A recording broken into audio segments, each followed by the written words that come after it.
On another political point, there was a report late last week in Politico about communications aides in the Department of Health and Human Services demanding the ability to review and even edit COVID-19 studies in the CDC's Morbidity and Mortality Weekly Report to align more closely with the president's statements on the coronavirus.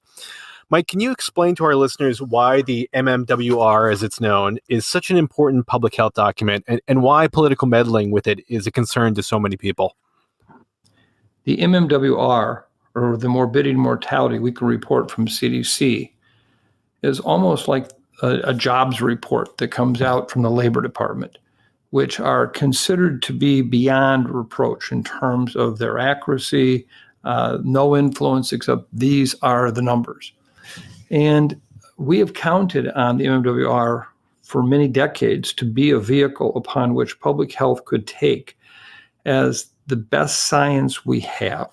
And it's what we know now, without any kind of alteration by policymakers, by any kind of other influence other than just the science.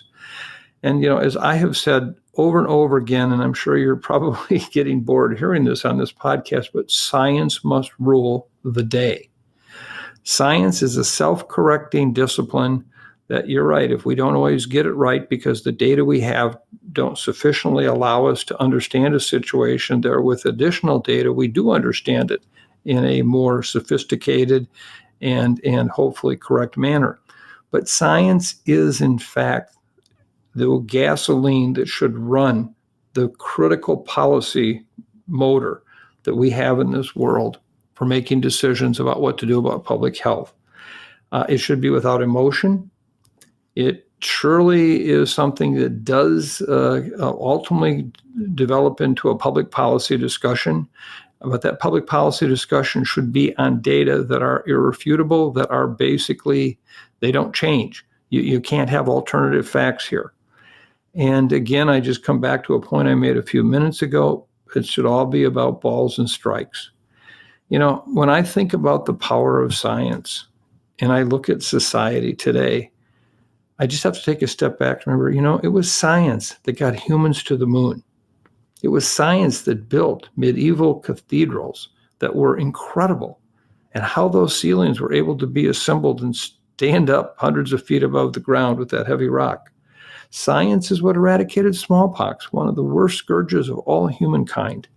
Science has even dramatically reduced the risk of polio and childhood vaccine preventable diseases. That's science. If we don't have this type of science, where it is free of any kind of policy editorializing, whether it be partisan, related to politics, whether it be related to any other social political aspect of our society, we're in deep trouble.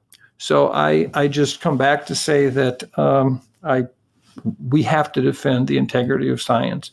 It's the only way that you and the public can believe us. I've said to you on multiple occasions, be skeptical of everything, including me.